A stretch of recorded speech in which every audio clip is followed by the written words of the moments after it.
Your local blue coal dealer presents The Shadow. These half-hour dramatizations are designed to forcibly demonstrate to old and young alike that crime does not pay.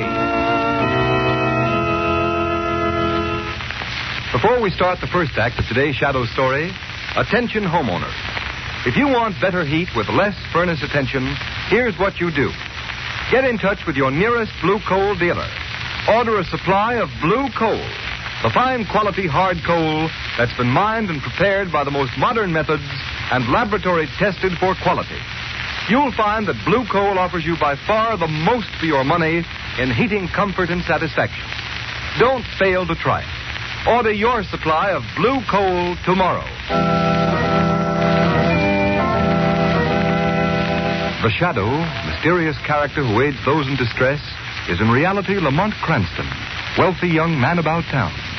Cranston's friend and companion, the lovely Margot Lane, is the only person who knows to whom the unseen voice belongs. Today's story, Friend of Darkness. It is not enough that you, ladies and gentlemen, give the blind your sympathy. They hardly need that, and most would rather not have it. They would rather win an appreciation of their attainments and talents. When one faculty is denied us, nature compensates by developing others. To illustrate that point, I've invited here to my home a young man who has been blind from birth. I take pleasure now in presenting to you Mr. Peter Blair. And, yes, I want you to meet Peter's best friend, his guide and companion. Ladies and gentlemen, meet Rex.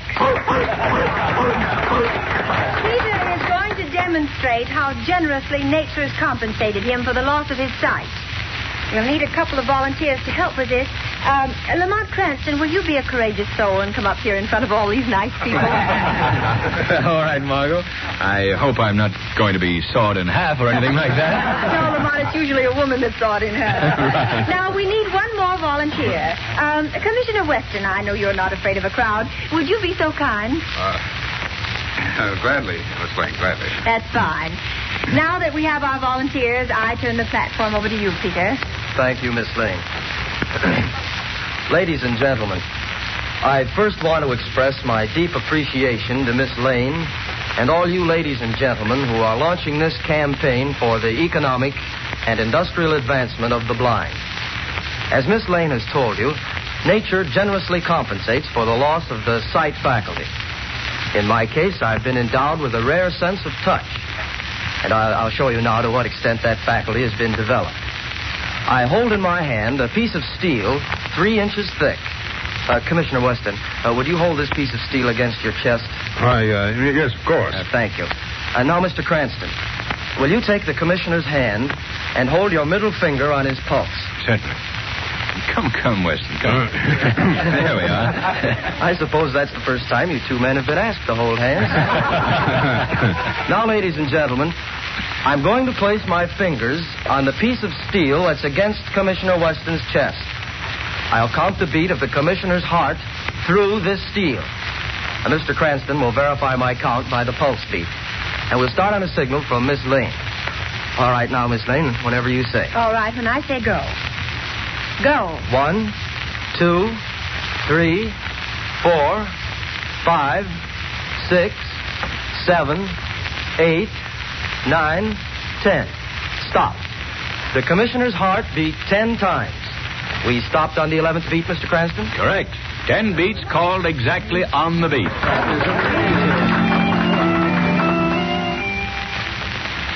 Where's the Skinner, Joe? He's out with that police dog Prince he bought, teaching him something, he says. I wonder what the Skinner has up his sleeve. He's been training that mutt for the past month. I don't get it. First he holds us up in his shack, and then he goes in for dog training.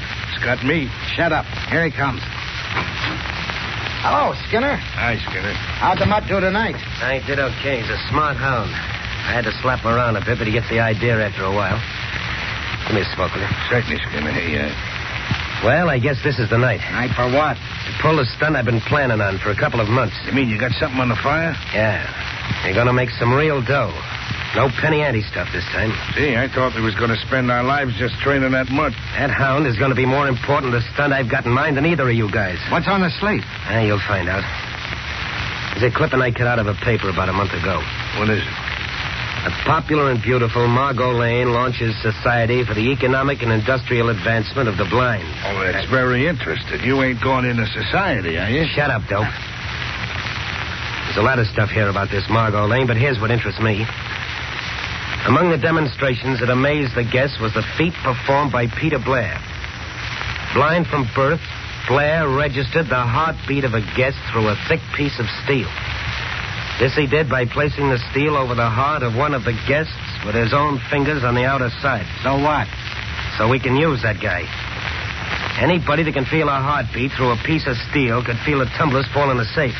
That's swell, but how you going to get the guy? Kidnap him? Next. That carries a death sentence in this state. Yeah. If you take a guy by physical force, it does. But it wouldn't be kidnapping if the guy walked in here without us laying a hand on him, would it? You think the guy's nuts enough to do that? I'm going to make him do it. How? Prince here will do it for us. This guy Blair is led around by a big police dog, just like Prince here. Rex is his name. Takes his dog to the park for exercise every night. We're going to watch for him tonight. When he lets his dog off the leash, we grab him and leave Prince in his place. To lead Blair here? Right. This shack is between the park and Blair's home. Hey, that sounds all right, but wait a minute. What'll Prince do when we beat it? Prince won't move from where I put him till he hears the name Rex. And he'll go to whoever says it. Oh. That's what you've been teaching him, Nance, about names, huh? That and about everything Blair's dog does. Boy, that's thinking him up, believe me. Well, when do we go? Right now. I'll drive out of the park and wait for Blair. Come on, Prince. You're one of the gang now.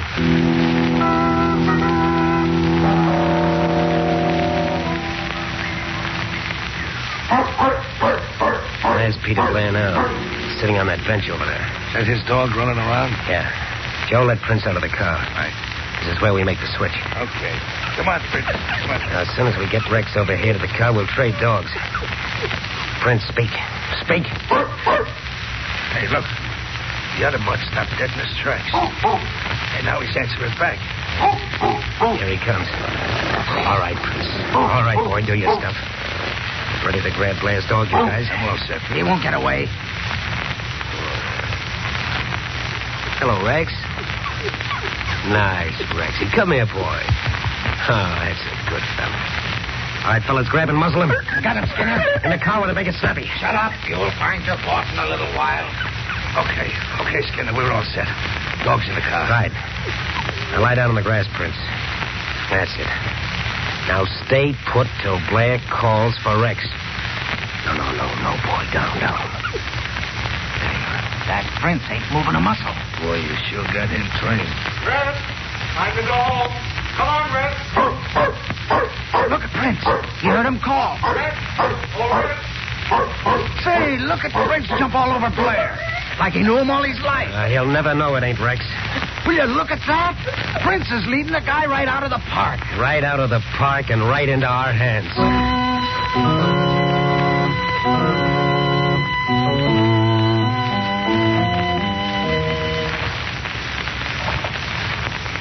Hey, you're acting a bit strange tonight, Rex. Is something wrong? Hey, why don't you answer me? You're sulking, are you? That certainly isn't like you. I'm surprised. What are you stopping here for, Rex? We're not near home yet. Is the car coming? Well, you found your voice at last. Rex, you've taken me to somebody's door. Stop pulling like... Rex, stop! What? Where am I? What place is this? Is anybody here? Take it easy, buddy. You're among friends.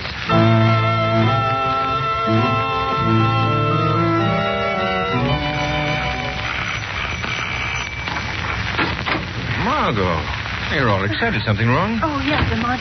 A terrible thing has happened. Sit down and tell me about it. No, Lamont, I can't sit down, and neither can you. We've got to get to work this minute. What is it, Margot? Do you remember that nice blind boy? Peter Blair? Yes, that's right. He's gone. Gone? I was just talking to his mother on the phone. No, wait, Margot. Wait, calm yourself. Now, tell me, where has he gone? Well, I don't know. Nobody knows. He's disappeared. His dog with him. And when did this happen? Well, he left the house last night for his usual nightly walk with Rex. He hasn't been heard from since. His poor old mother's nearly mad with anxiety. Come on, Margot. We've got to start from where Peter Blair started and see if it won't lead us somewhere.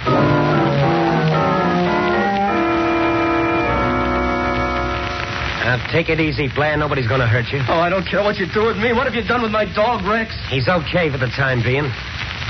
One of the boys are feeding him down in the cellar. Now let's you and me get down to business. Oh, we'll get it over with. I have no money if that's what you're after. No, but you can get plenty for us. At least you can help us get it. Help you? What do you mean? Here's the dope. We've got a line on how to get into the State Street Bank. There's plenty of dough in that big vault. All you've got to do is plant them educated fingers of yours against the vault door and tell us when the tumblers fall. You mean you want me to help you rob a bank? That's just what we want, and that's just what you're going to do. Oh, you must be mad to think I'd do anything like that. Look here, Blair. I tried to be nice to you. I guess it ain't the right treatment. I got another medicine. A pretty bitter dose. What do you mean? You want to keep your dog, don't you? Rex, well, of course. I'd be lost without him. He's my eyes. He sees for me. You're going to the bank with us tonight or else? Oh, you wouldn't. You wouldn't hurt Rex. That'd be as bad as killing a person, a helpless human. You're going to do what we say or not? Oh, I couldn't. I'd be a criminal. I couldn't do it. Okay. You've had your chance. Marty? Yes, Skinner. What are you going to do? Go find out. Have you got your gun, Marty? Yeah. When I count 10, I want you to plug that dog of Blair. Oh, no, you can't. Yeah, that's just how long you've got to make up your mind. To the count of 10. 1. Oh, you wouldn't do that. You couldn't. 2. 3. No, Rex. 4. No. 5. Please, for God's sake. 6. 7. 8. Wait. All right. I'll do it.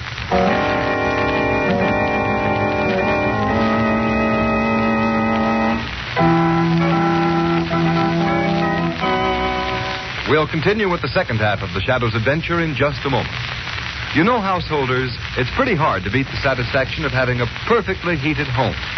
And it's great to know that the fuel you're using is 100% safe, always dependable, and that it keeps furnace attention down to an absolute minimum.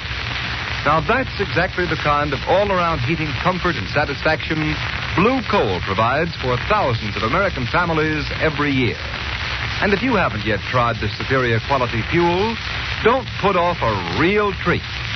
I can tell you that Blue Coal is America's finest hard coal, finest because it's mined from Pennsylvania's richest deposit. And then it's sized, screened, and prepared by the nation's largest hard coal producer, the Glen Alden Company. I can tell you, too, that each carload of Blue Coal undergoes a thorough laboratory test to ensure its quality before it leaves the yard.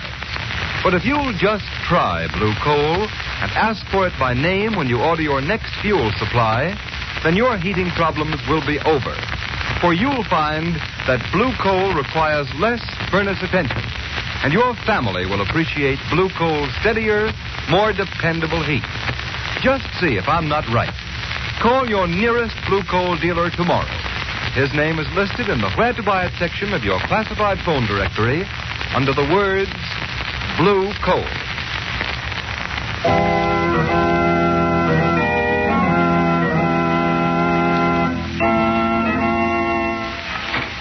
Well, good morning, Commissioner Weston. Cranston, you must have ridden down here with a milkman. What are you doing around at this hour? I've been anxious to know what the police are doing about the disappearance of Peter Blair. Oh, you've got your fist in that now, huh? Very much so, Commissioner. What news have you? None. We've been dragging the river for his body all night, but we've found no trace yet. I don't expect you will. Why not? That's the most likely place to find him. How do you think he was drowned? Well, he was blind, wasn't he? He probably walked off the end of the pier. I'm afraid, Commissioner, you underestimate his dog. That animal would never lead Peter Blair near enough to fall into water. Well, and he might have jumped off, committed suicide. What of the dog? Do you believe he also committed suicide? Certainly not. But if he saw his master go off the pier, he might follow him. That's likely what happened. The dog was drowned going after his master. I admit that such devotion is characteristic of dogs like Rex. But I'm afraid your water theory doesn't hold water. Cranston, it's too early in the morning to get into an argument with you. I don't want to start my day off wrong. Now, will you... Your phone's ringing, Commissioner. I know it's ringing. There goes your day. Commissioner Weston speaking. What's that? A State Street Bank. Why, that's it. When did this happen? Yes, I'll be right down. Well, what do you know about that? What's up, Commissioner? The State Street Bank was robbed last night. The big vault was cleaned out. Why, I can't believe it. It's impossible. It happened. It couldn't. It did. Oh, shut up.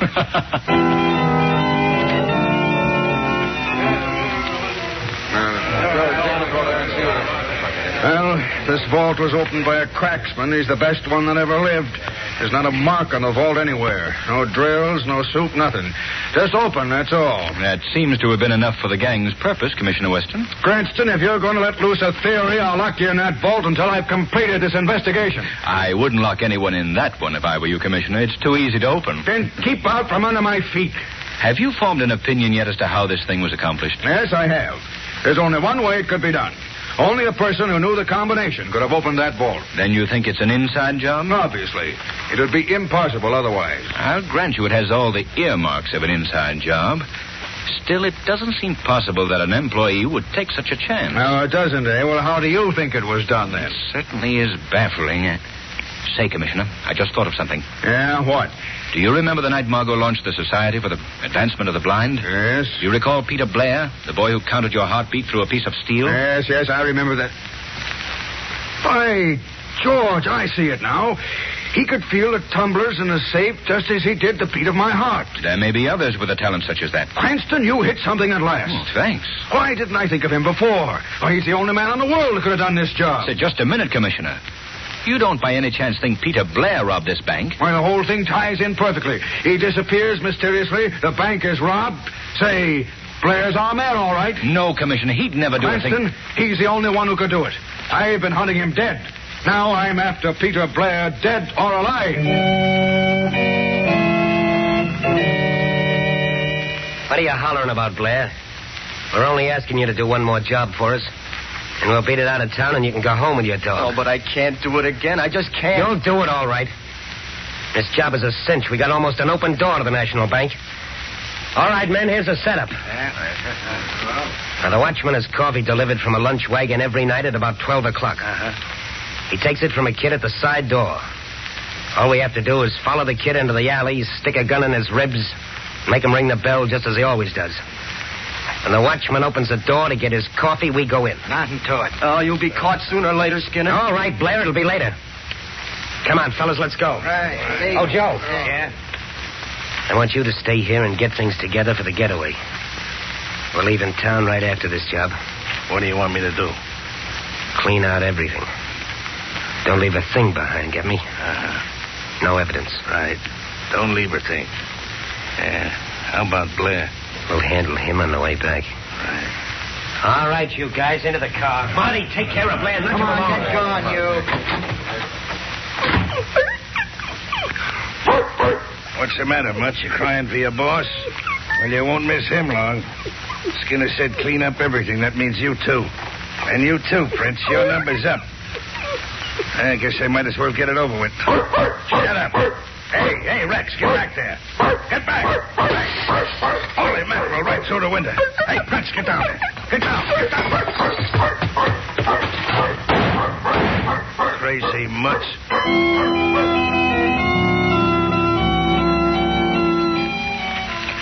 When did Rex get home, Mrs. Blair? Just a few minutes before I called you, Mr. Cranston, and he brought this other dog home with him. I see. Why, he is exactly like Rex. The same markings. But, no, boy, no. We're not talking about you. So, Mrs. Blair. Yes, Mr. Cranston. Have you noticed that this other dog responds when he hears the name Rex? Yes, he acts like Rex in every way. By George, I see it now, Mrs. Blair. This dog has been used as a substitute to lure your son away. What is it, Rex? What are you trying to tell me? Mr. Cranston, Rex is pulling you toward the door. Yes. You keep the other dog here, Mrs. Blair. All right, Mr. Cranston. Margot. Yes, Lamar? Follow us in the car. All right, Rex, old boy. I think I understand. Come on.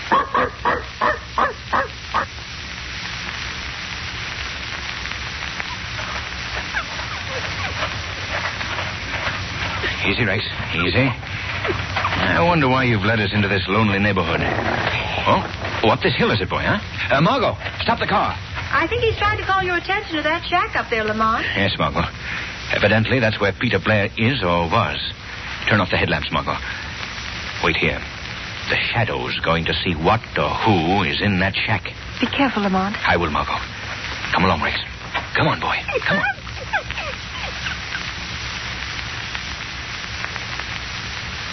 Somebody's in here, all right. Let's see. The door's locked.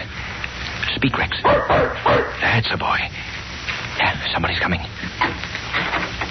Well, so you come back, huh, Mutt? Get in here. Come on.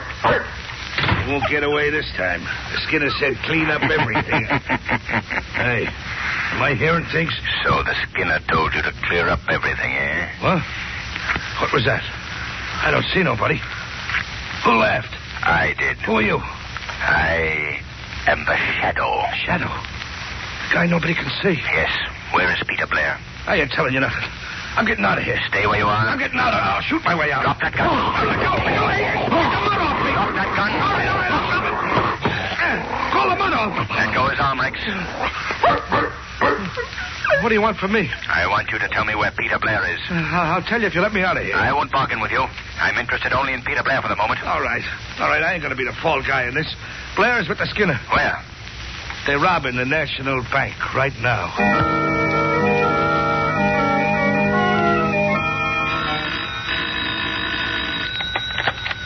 Hello, Commissioner Weston speaking. Commissioner, this is the Shadow. I've got to talk fast, so listen carefully. The National Bank is being robbed right at this moment. Robbed? By whom? Skinner Cross and his gang. They've got Peter Blair with them. Oh, so my dope was right. He's the guy who's been doing the dirty work. Don't be a fool. Blair is innocent. The gang is forcing him to do this. Yeah, so is Skinner Krause innocent. The boys are just doing this as a lark. Commissioner, you've got to believe me. That boy is not a criminal. Maybe not, but I'm not taking any chances. What do you mean? That Skinner gang is a bad outfit. I'm taking a squad of men over to that bank with orders to shoot to kill. Commissioner, you can't do that. You may kill an innocent boy. The order is shoot to kill.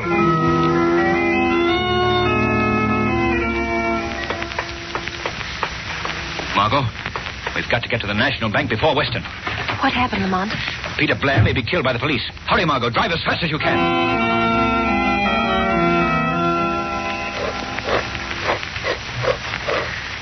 Okay, hold it. All right, Blair, what did you get on that turn? 55. Okay, spin the dial again, kid. Left this time. All right, stop. It's the last turn. We open now. What's the number, Blair? I'm not going to tell you. What? No, I'm not going to be party to robbery anymore. You tell me that number, I'll blow your head off. Go ahead. You'll do it anyway, so I can't give information to the police I'll later. give you one more chance. You going to tell us the number? No, I'm not. Why, you... What's that? Side doorbell. Who could it be? That'd be a friend of the watchman. What are we going to do, Skinner? Gotta answer it, otherwise I wonder what happened to the watchman. Come on, all of you. All right, come on. As soon as I open this up, you grab whoever it is, drag him inside. Right. All right, here we are. You guys get back there. Palm your rods. Okay. I'll open it up. What is this? Nobody out here. What? That's funny. What do you make of it, Skinner? I don't like it. Better finish this job quick and scram. You better not wait to finish the job, Skinner. Who was that? The Shadow. Shadow? Yes. I've got no time to waste, Skinner. Circumstances force me to be here alive for the moment. I've got to warn you that the police are on their way here with orders to shoot to kill. I ain't falling for that, Shadow. Maybe the guy's telling the truth, Skinner. I'd hardly warn you if it weren't necessary to save the life of an innocent man. Listen, Skinner, the cops. You hear him? Yeah, it's a straight guts. Straight, fellas. Don't leave me here. The police will shoot me. Don't be afraid, Peter. Just do as I say. Follow the sound of my voice and I'll lead you out. Skinner and his gang have run into the police. Come along, Peter. We've got to hurry. This way, Peter. Hold your gun, friend. There he is. The real brains of the gang. We've caught up with you, Blair. Just a minute, Commissioner. The Shadow. Yes, Commissioner. You certainly got here fast. Just barely fast enough to keep you from making a complete fool of yourself. Where's my dog? Where's Rex? What's happened to him? He's in a car not far from here. If you call out loud enough, he'll hear you. What? Rex? Rex! Rex! Oh, it's he. It's Rex. He's hurt me. Now, see here, Shadow. I'm not going to let this fellow off so easy. He's got a lot of explaining to do. Very well, Commissioner. It'll all be explained so even you will understand.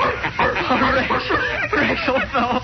Oh, I thought sure you were done for. I'm so glad you're all right. Why, George, I've never seen a dog act so happy. Cute son of a gun. Come on, Blair. I think we can talk this thing over.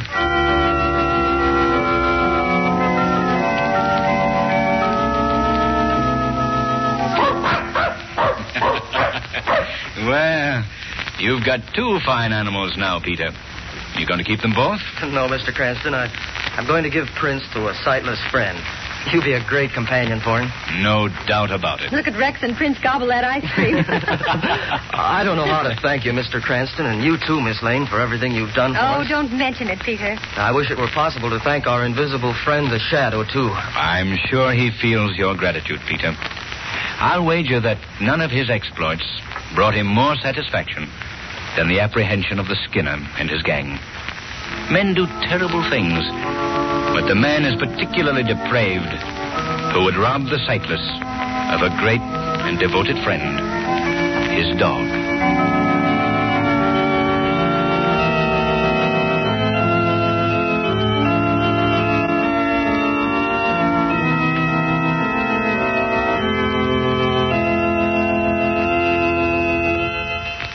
And now here's Blue Coal's eating expert, John Barclay. Thank you, Ken Roberts, and good afternoon, friends.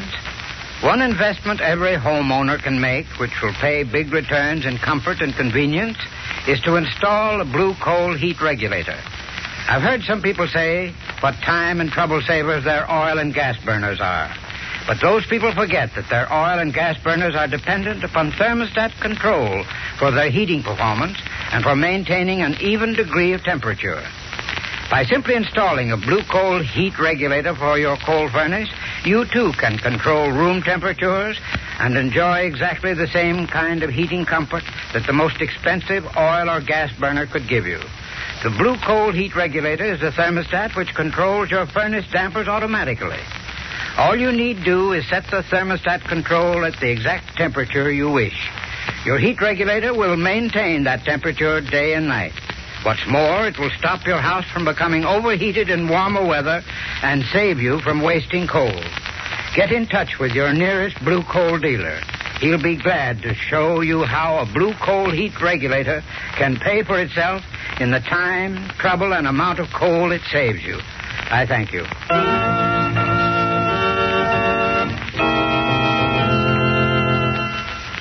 Today's program is based on a story copyrighted by the Shadow magazine. All the characters and all the places named are fictitious.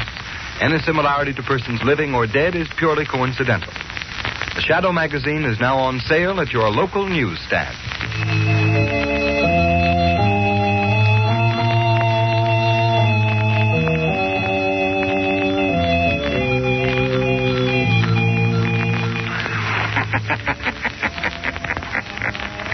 The weed of crime bears bitter fruit. Crime does not pay. The Shadow knows.